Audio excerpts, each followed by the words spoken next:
Waalaikumsalam warahmatullahi wabarakatuh. Terima kasih sudah meluangkan waktunya untuk kita berdiskusi di siang ini. Kalau boleh tahu ini dalam supervisi yang akan datang, Ibu mau dikembangkan di bagian yang mana?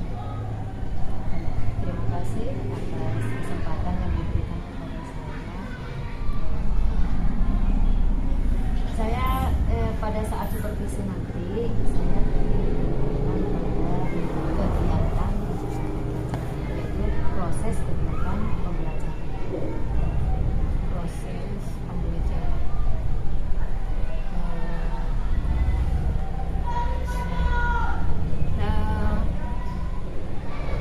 Secara spesifik proses yang bagaimana yang ingin Ibu dikembangkan? Pertama, strategi pembelajaran. Kemudian yang kedua, saya ingin berkembangkan kepada proses penilaian. Ketiga, merupakan proses umpan balik atau refleksi. Itu saya ingin karena saya merasa masih banyak kekurangan di bagian itu.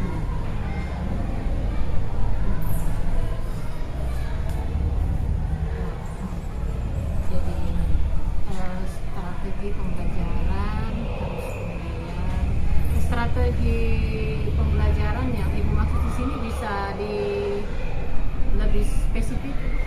Jadi rencananya nanti Seperti pada pembelajaran saat- seperti apa yang Ibu inginkan dalam strategi pembelajaran ini? Efektivitasnya kan atau efektivitasnya ya dalam mengefektifkan waktu. Ya, dalam mengefisienkan penggunaan waktu. ada lagi Bu?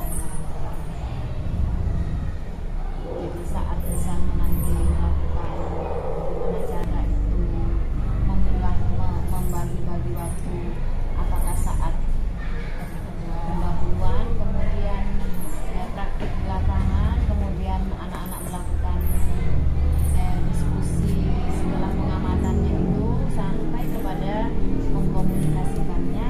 Nah itu saya lebih bagus lagi sehingga waktu yang tersedia itu bisa tergunakan dengan pas. Jadi, strategi pembelajaran khususnya dalam penggunaan waktu. Kalau terkait dengan siswanya, bagaimana? Apakah ada sesuatu yang ingin Ibu dilihat di sana, keaktifannya kah, atau hal-hal lain yang menurut Ibu perlu dikembangkan? Dalam hal mungkin masih strategi tadi, saya kan akan menggunakan RKBD. Oh, ini strategi yang Ibu persiapkan ya?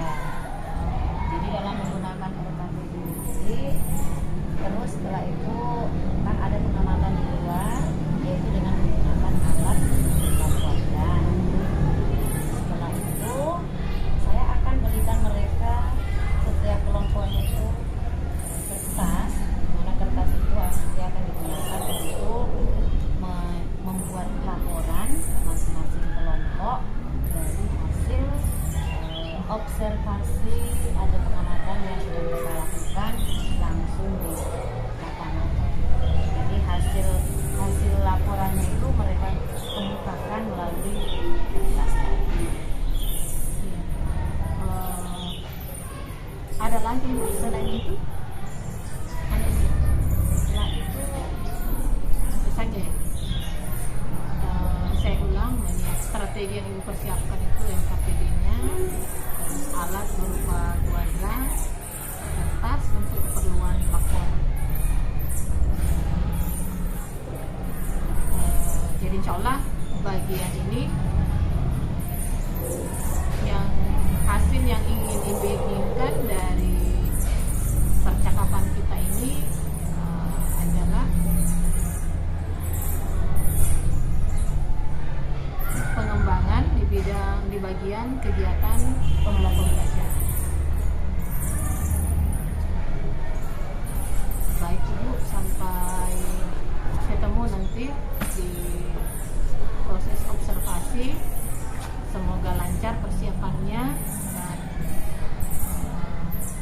bisa tercapai apa yang Ibu inginkan.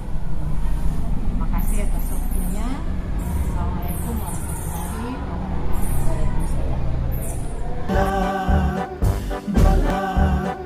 Belajar bergerak berbagi untuk negeri, kita menjalin kolaborasi.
Bagaimana kabarnya pagi ini?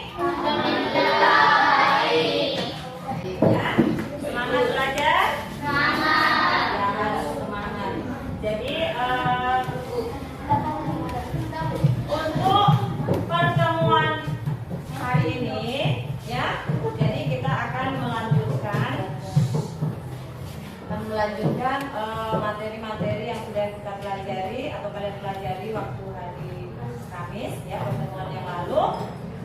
Tapi sebelum kita lanjut, jadi sebentar kita akan melakukan pengamatan di luar, ya, pengamatan langsung di lapangan, yaitu kalian kan sudah tahu yang lalu bahwa komponen lingkungan itu ada dua. Siapa yang masih ingat? Ada tangan. Oke, nomor biotik dan abiotik dan abiotik. Kemudian mungkin masih ada yang ingat kalau biotik itu apa? Bagus ya. Kalau abiotik makhluk yang tak hidup atau hadir, diingat ya. Jadi semua komponen yang tidak hidup yang berada di lingkungan itu disebut dengan abiotik. Sedangkan komponen yang hidup disebut dengan biotik. Oke, untuk saya mau menguji apakah pemahaman kalian tentang biotik dan abiotik itu sudah betul-betul ini. Yang lalu memang sudah kita ini, ya. Saya hanya ingin sebelum kita pengamatan langsung di lapangan, saya ingin kalian memahami dulu, karena sebentar itu langsung akan mengidentifikasi di wilayah masing-masing tiap kelompok yang mana biotiknya dan yang mana abiotiknya, ya. Jadi Bu Guru perlihatkan gambar di atas. Silakan kalian amati semuanya, mengamati, kemudian berpikir dalam hati, ya. Silakan kalian kelihatan enggak? Jadi sebentar silakan kalian ingat-ingat kembali yang mana yang termasuk komponen abiotik dari gambar tersebut, ya, dan yang mana yang termasuk komponen biotik.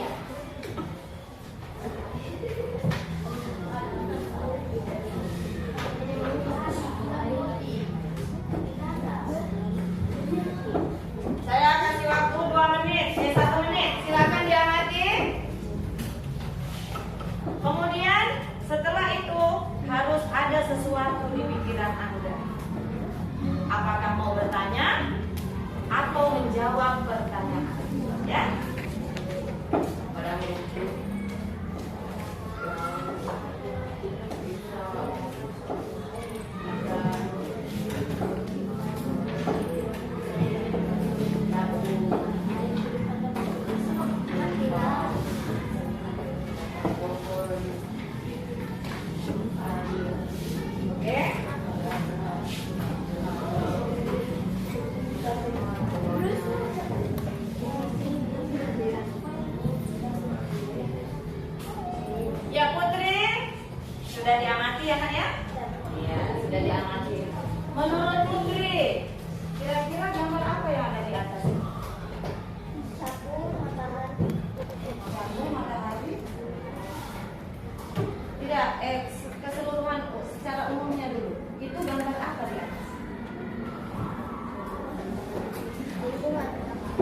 Nah, bagaimana? Yang lain ada yang mungkin setuju atau ada yang mau menambahkan bahwa katanya Putri itu adalah ada gambar lingkungan sekitar. Ada lagi?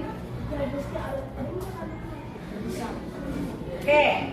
Nah, kalau menurut kalian itu lingkungan tidak salah juga ya. Nah, di lingkungan itu ada apa saja?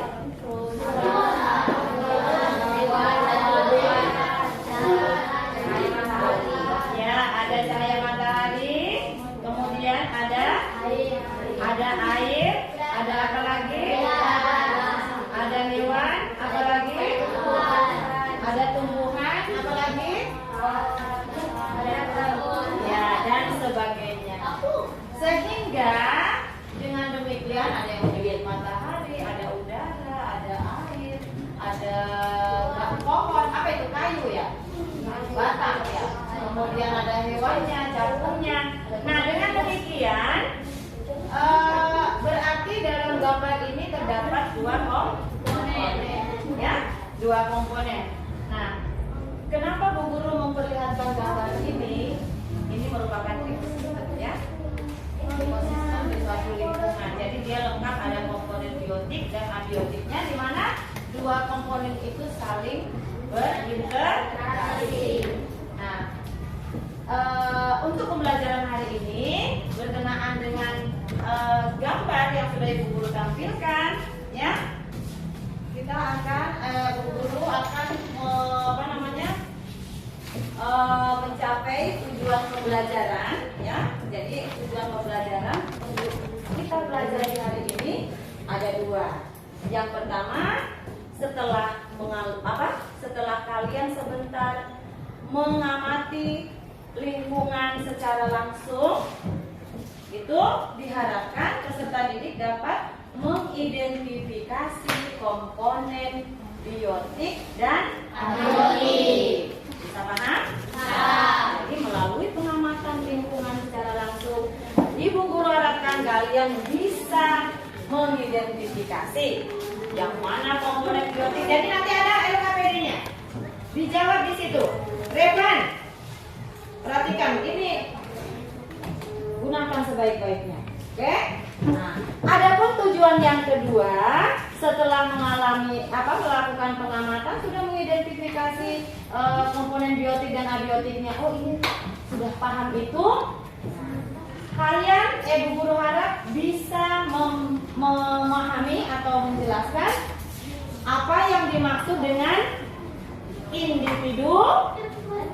Jadi nanti kalau setelah pengamatan ada yang namanya individu, kemudian apa yang dimaksud dengan populasi, kemudian apa? Komunitas, ekosistem, dan yang paling tinggi tingkatannya adalah tingkatan biosfer.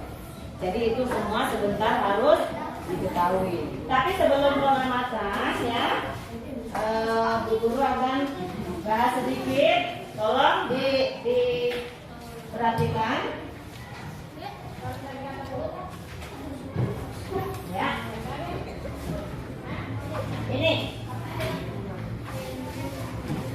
Ini yang lalu sudah kita pelajari untuk lingkungan. Lingkungan itu adalah segala sesuatu di luar individu atau segala sesuatu yang terdapat di sekitar makhluk hidup. Ya kan? Nah, kemudian segala sesuatu tersebut berpengaruh terhadap aktivitas makhluk hidup. Nah, lingkungan itu ada dua, ada lingkungan, ada yang disebut habitat, ada ekosistem. Nah, ini ya. Nah, yang sudah Bu Guru sebutkan tadi, satuan makhluk hidup tunggal maka disebut dengan ini. Jadi Bu Guru tadi apa namanya?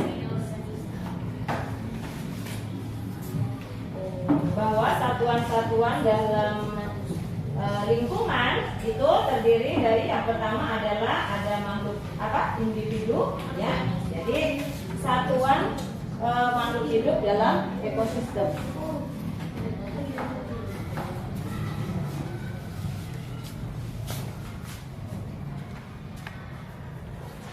Ibu Guru kasih sedikit ini ya, nanti sebelum kita keluar. Nah, ini yang pertama ada yang namanya tadi apa? Yang pertama, yang paling pertama adalah individu. Jadi, kemudian apa lagi setelah individu? Populasi. Hah? Ah, kayak main HP saja komunikasi. Komunitas. Yang keempat, ekosistem. Dan biosfer.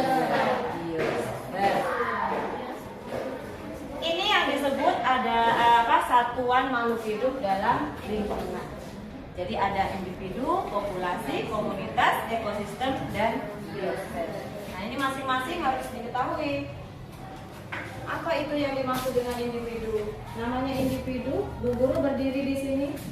Satu, utuh, kesatuan makhluk hidup tunggal.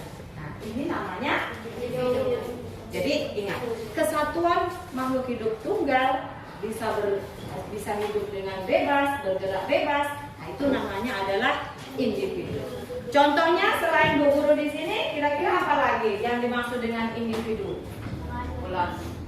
Apa? Seekor burung. Sebatang padi. Sebatang padi. Oke, yang jelas harus makhluk hidup ya. Apa lagi? Sebatang pohon apa? Pohon mahoni. Oke. Apalagi kelompoknya Ici? Seekor gajah misalnya. Yang jelas yang namanya jumlahnya 1 dan dia adalah makhluk hidup, berarti itu disebut dengan individu. Bisa paham ini Rizky? Paham ya nak ya? Oke. Kemudian kalau saya gambarkan di sini ya ini. Nah, ini adalah individu, seekor itik atau bebek.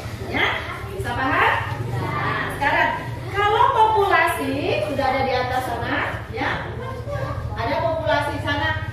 Coba Reza bacakan apa yang dimaksud dengan populasi? Populasi itu sejenis dalam tempat tertentu. Ya. Contoh kumpulan burung senada padi. Oke. Jadi populasi mungkin kalian sudah sering dengar ya. Populasi adalah populasi ikan, ada populasi padi di sawah, ada populasi burung jalak atau burung pipit di sawah. Jadi kumpulan dari beberapa makhluk hidup yang sejenis, harus sejenis. Jadi kalau tidak sejenis bukan populasi. Yang sejenis yang mendiami suatu tempat tertentu itu namanya populasi. Kalau Bu Guru gambarkan ini tadi individu, berarti di sini sudah ada berapa itik? Ada berapa itik? Ada misalnya 3, yang jelas dia lebih dari 1. Ada 3 itik. Nah, ini disebut dengan populasi. Nah, berikut ada komunitas. Komunitas adalah kumpulan dari beberapa populasi. Populasi dalam suatu wilayah. Jadi dalam suatu kawasan tertentu ada beberapa populasi yang hidup di situ dan saling berinteraksi. Komunitas. Makanya di dalam komunitas itu terbentuk yang namanya simbiosis. Masih ingat pelajaran SD-nya? Contohnya, ya. Ada dalam satu wilayah, misalnya di kolam, ya. Di kolam itu, ada kumpulan ikan. Bagaimanakah ini gambarnya ikan? Ya, ada ikan. Kemudian ini populasi ikan karena lebih dari 1 banyak. Kemudian di situ lagi ada apa? Ada tumbuhan lumut, populasi lumut. Ini populasi semua. Terus ada populasi apa lagi kira-kira di kolam itu? Ada populasi, ya namanya ini makhluk hidup. Jangan kamu sebut yang mati-mati. Airnya lumpur, bukan. Anaknya, misalnya ada katak. Ada populasi katak. Ingat, populasi ini lebih dari 1, mendiami kolam, berarti disebut dengan komunitas. Oke. Oke, sebentar ada tugasnya itu. Ini Bu Guru hanya kasih sekilas saja. Berikutnya ada ekosistem, dan yang tingkatan paling besar ekosistem itu misalnya di sawah untuk populasi komunitas tadi. Di sawah itu ada sapi banyak. Kemudian ada burung jalak. Kemudian ada padi. Semua ini adalah populasi karena mereka jumlahnya lebih dari 1, banyak. Nah, apa yang terjadi interaksi di sini antara burung jalak dengan sapi? Terjadi simbiosis apa? Ya, bersahabat, simbiosis yang saling menguntungkan. Namanya simbiosis mutualisme. Bagus ya. Jadi sapi diuntungkan, diambil kutunya, dia tidak gatal-gatal. Kemudian burung jalak kenyang karena memperoleh makanan, mematuk kutu daripada sapi. Dua-duanya untung, satu kenyang, satunya hilang gatalnya. Oke? Ya, ini. Nah, padi populasi juga ini komunitas, dan bisa juga mirip dengan ekosistem. Hanya ekosistem itu ya jangkauannya lebih agak luas lagi dibanding dengan komunitas. Terjadi interaksi antara komponen biotik dan abiotiknya. Tuh, ya. Berikut biosfer. Nah, biosfer ini dia tingkatan lebih tinggi lagi. Dia menyeluruh, ya. Jadi seluruh kegiatan aktivitas kehidupan di bumi meliputi biosfer. Jadi contohnya ya planet bumi. Kalau planet lain tidak, karena yang ada kehidupan hanyalah di bumi. Oke, bisa paham? Bisa paham tentang satuan makhluk hidup dalam ekosistem. Artinya kesatuan mulai dari individu ini bisa paham ya? Sebentar akan ada LKS yang akan Ibu Guru bagikan. Nah, LKS-nya ini kita akan melakukan pengamatan, ya. Jadi pengamatan langsung di lapangan. Bu Guru berikan ini satu-satu. Bukan lapangan bola. Tadi alatnya Bu Guru ini. Jadi kita akan melakukan pengamatan langsung untuk mengetahui komponen biotik dan abiotik di lapangan. Berdasarkan kelompoknya nanti silakan, ini namanya kuadran atau nanti digunakan untuk membuat plot itu adalah wilayah kamu dalam, jadi ini tinggal dijadikan segi 4 ya, seperti ini letakkan di jadi kalian nanti cari tempat di taman-taman. Wilayah ini namanya kuadran ya. Nah, setelah diletakkan begini, semuanya anggota kelompok semua, tidak ada yang tidak aktif, mencatat komponen-komponen yang kalian temukan, baik biotik maupun abiotik. Jadi semua bawa buku catatan dan pulpennya ya.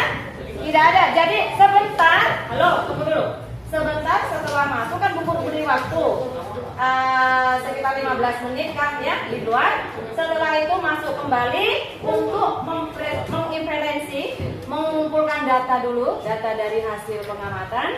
Setelah itu menginferensi, kalian membuat kesimpulan. Setelah itu mengomunikasikan ya, mengomunikasikan. Jadi nanti komunikasikannya bagaimana? Kalau tidak bisa diskusi, mengemukakan pendapatnya itu susah, kamu kemukakan hasilmu lewat tulisan. Ada begitu, Bu, saya susah bicara, Bu, tidak bisa keluar kalimat dari mulut saya, susah sekali. Keluarkan lewat tulisan. Nanti ada tulisan setiap kelompok ditempel di dinding, semua anggota kelompoknya menulis. Hidup, paham? Menulis apa hasil pengamatan. Kemudian setelah itu terjadi cekcok. Bukan cekcok. Cek dan dicek dari kelompok satu dan kelompok lain. Misalnya punyanya kelompok satu dicek, bukan cekcok ya, dicek oleh kelompoknya Eci, tidak dilihat Kira-kira semua itu jawabannya ada yang salah atau tidak? Kalau ada yang salah, perhatikan. Misalnya saya beri contoh. Misalnya Yaksa menulis misalnya apa ya? Daun ini kan misalnya kurang jelas. Daun ini makhluk komponen biotik atau abiotik. Nah, misalnya si Eci bingung. Boleh kamu nilai, kelompok lain menilai di belakang kalau ada rasa-rasa yang kurang tepat ya, atau rasa-rasa yang kalian rasa kurang ini, pakai emoji ya. Emoji itu yang lainnya kalau misalnya benar ya emojinya titik-titik baru senyum. Tapi kalau salah emojinya ini matanya baru cemberut. Berarti salah. Ya, berarti salah. Paham itu? Terus kalau ini benar sekali boleh emojimu, tapi jangan emoji yang negatif. Oke? Ya, jangan sampai kamu ya, saya kira sekarang kita siap-siap untuk keluar karena waktunya tidak.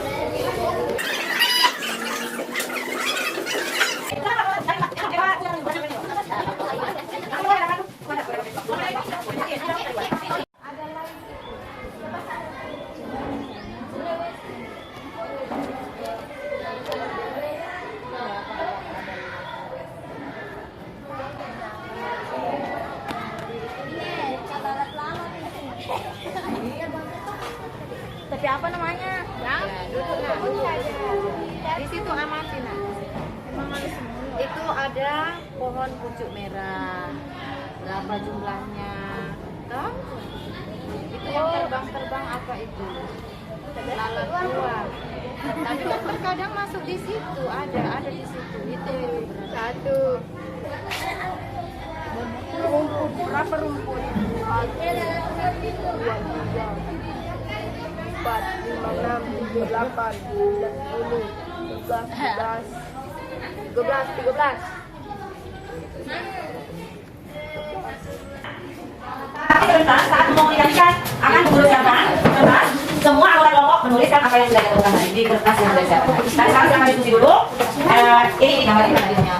Ya, silakan diisi tabelnya. Ya, itu nanti dipindahkan di sini. Oh, di sini kan bisa. Ya, jadi ada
kita mencoba merefleksi hasil observasi pembelajaran Ibu di beberapa waktu lalu. Ada beberapa tujuan Bu yang hari percakapan pra-PPASK ini. Yang pertama itu tentang refleksi Ibu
di waktu ini memang melihat masih terlalu banyak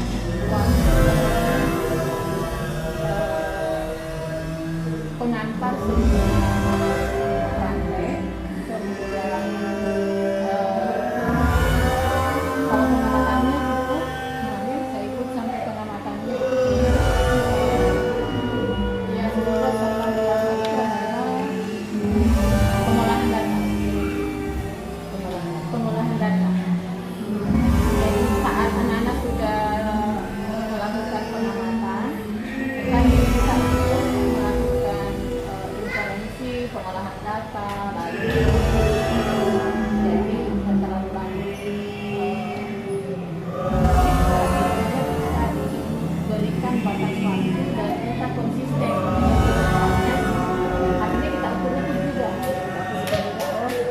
Ini hanya mengelompokkan komponen biotik abiotik itu tidak perlu lama 5 menit atau 10 menit saja dan itu konsisten. Kalau kita lihat, kalau perlu lihat jam. Sekarang 10.45 sampai 10.55 ya. 10.50 ternyata sekarang tinggal 9 menit. Jadi anak-anak itu tidak kalau kemarin anak itu dibawa main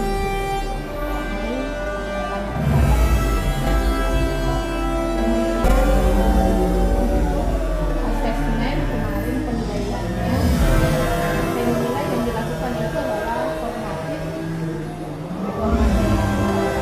yang berlangsung lewat laporan yang ada di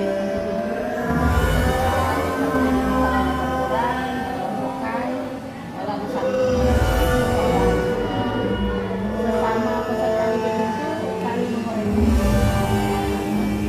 Kemudian yang sudah terlaksana atau di luar pantauan saya ini umpan balik peserta didik ini tidak terlaksana ya. Untuk area pengembangan tadi dengan kekurangan yang masih ibu rasakan efektif saya kembali ke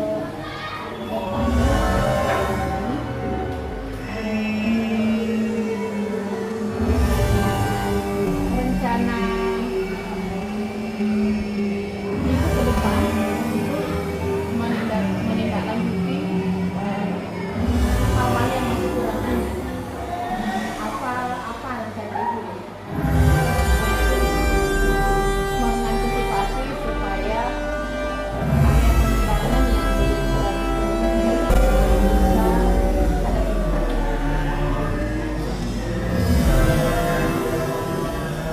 mungkin saya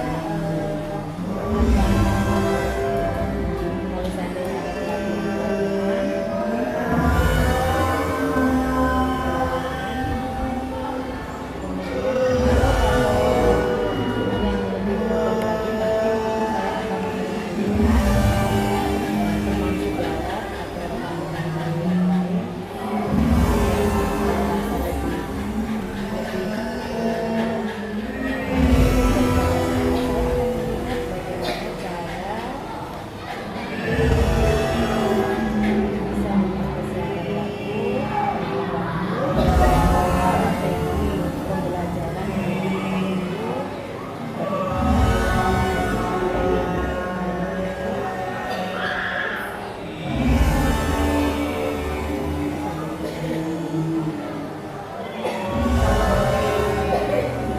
spesifikkan secara spesifikan sekiranya ada pelatihan apa yang ini berdasarkan tadi kekurangan yang itu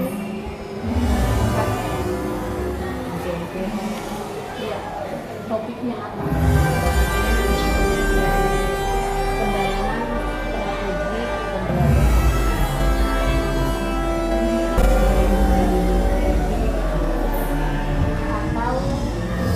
pembelajaran atau model ya, model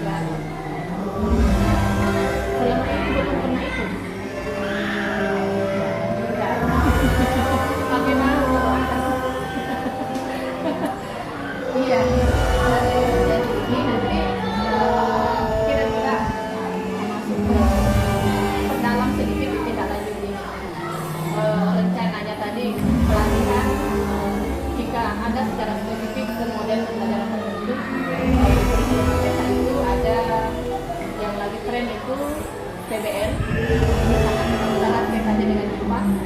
Program based learning kemudian ada PJBL, project based learning, proyek berbasis proyek. Untuk di kurikulum Merdeka ini masih digunakan dan sedang tren pelaksanaannya. Nah, jika ini ada tadi jika ini ada ibu berencana itu, apa tujuannya ibu? Secara khusus tujuan yang ibu ingin capai dari mengikuti pelatihan ini supaya saya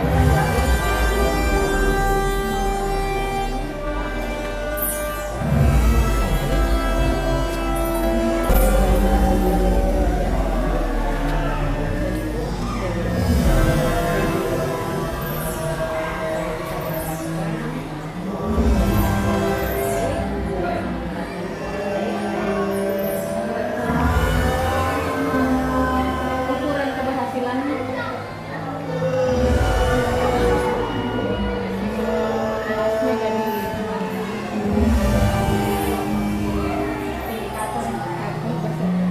setelah kita mencoba dengan tujuan yang tadi, ini kan harus ada ukurannya.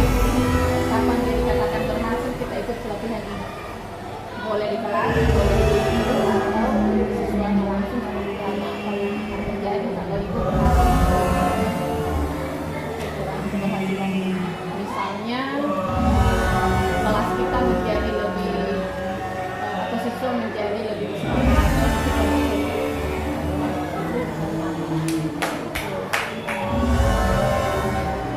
Pertama diri saya sendiri bisa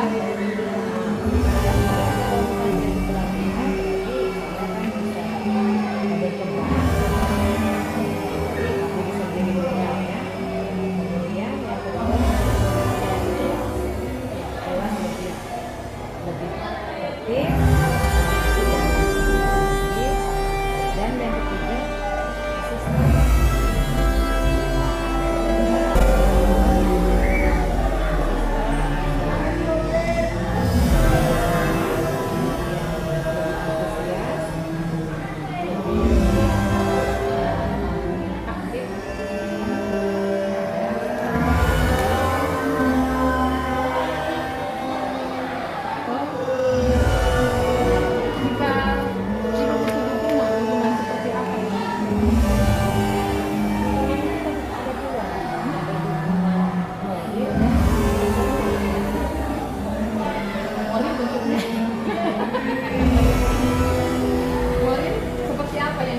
motivasi dorongan dari kepala sekolah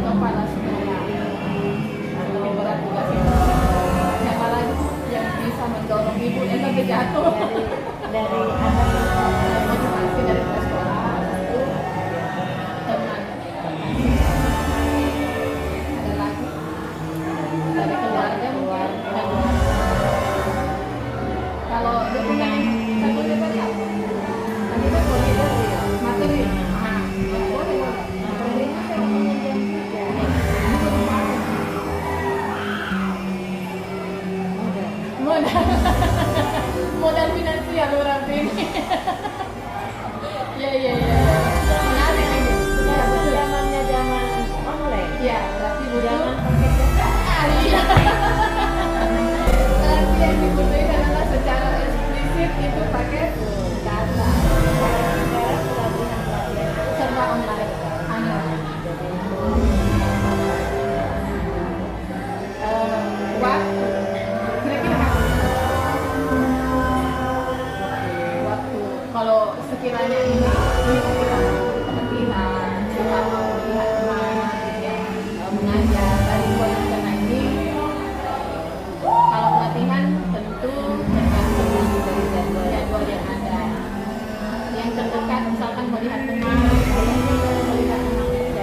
seperti ini.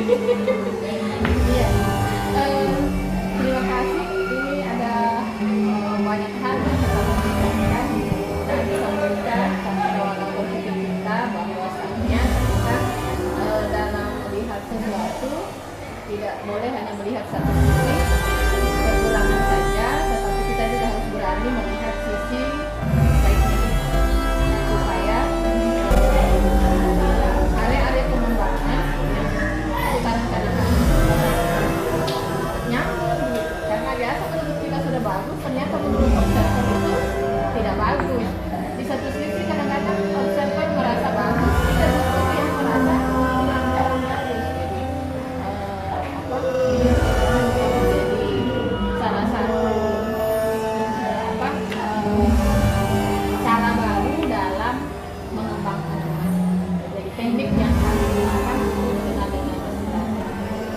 coaching gitu, bagaimana mengembangkan kebutuhan dengan posisi yang sama. Tidak seperti bahwa saya masuk ke situ lalu saya lebih bisa dan saya tidak. Di akhir percakapan bisa disampaikan sedikit kesimpulan dari pengalaman ini. Silakan.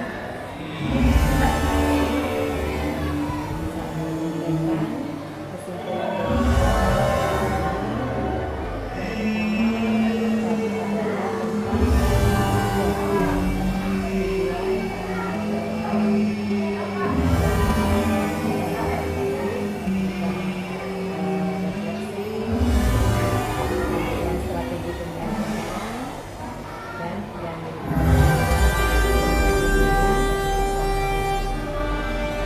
dari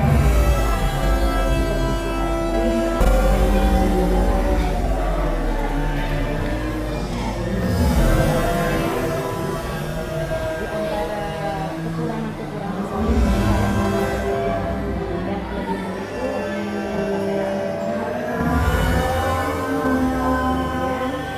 kekurangan-kekurangan juga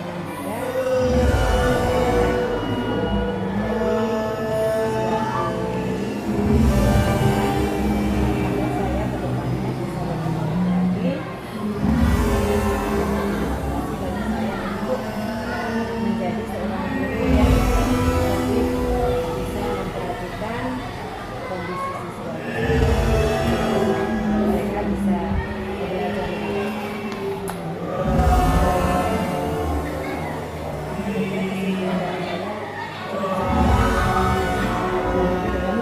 Assalamualaikum warahmatullahi wabarakatuh.